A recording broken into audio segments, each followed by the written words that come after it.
আমার আপার সাথে চলে আসলাম আপার সবজি বাগানে। দেখেন আমরা কি কি সবজি কাটি, আমার আপা কি কি সবজি তুলে আপনাদের দেখাই। আমি অত পাগল না, বুঝছো না। কলার মোচা কেটে নিল। এখন আবার দেখেন আমার আপা কিভাবে কচুর লতি কচুর ফুল কাটছে। যেই তো কসুল্লতি লতি উঠেছে। দেখেন কি সুন্দর কচুর লতি, একেবারে দেশি ফরমালিন মুক্ত। কচুরলতি আর কচুর শাক কাটার জন্য আমরা চলে আসছি এখানে। তবে শাপলা সাথে আসছে, শাপলা তুলতে আসি নাই, তারপরও শাপলা সাথে আসছে। ও সে লতি তুলতেছে কি সুন্দর করে।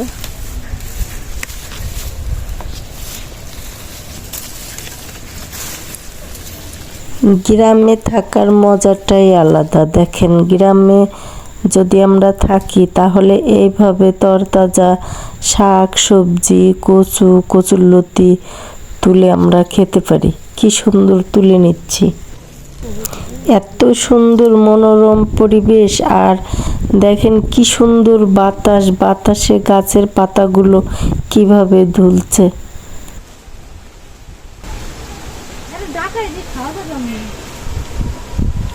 আপা কাটে না। আপার বাসার পাশেই আপা এইগুলা করে। এইখানে অনেক ধরনের গাছ আছে, কচু গাছ, তারপরে কলা গাছ, অনেক ধরনের তরু তরকারি গাছ, মানে যা পায় তাই সে সেইখানে লাগায়। মানে এমন কোনো কিছু তার বাদ নাই। দেখেন কি সুন্দর।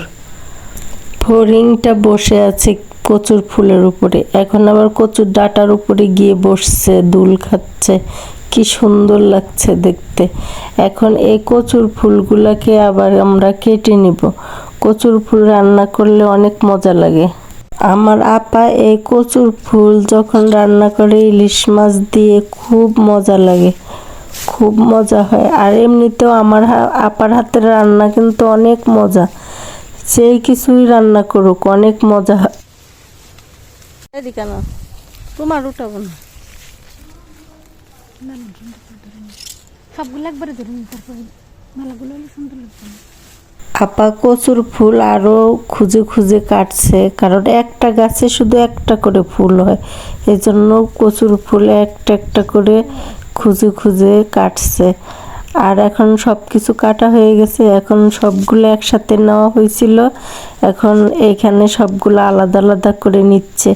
কচুর শাক কচুর লতি কচুর ফুল আলাদা আলাদা করে নিয়ে এখন বাসায় নিয়ে যাব।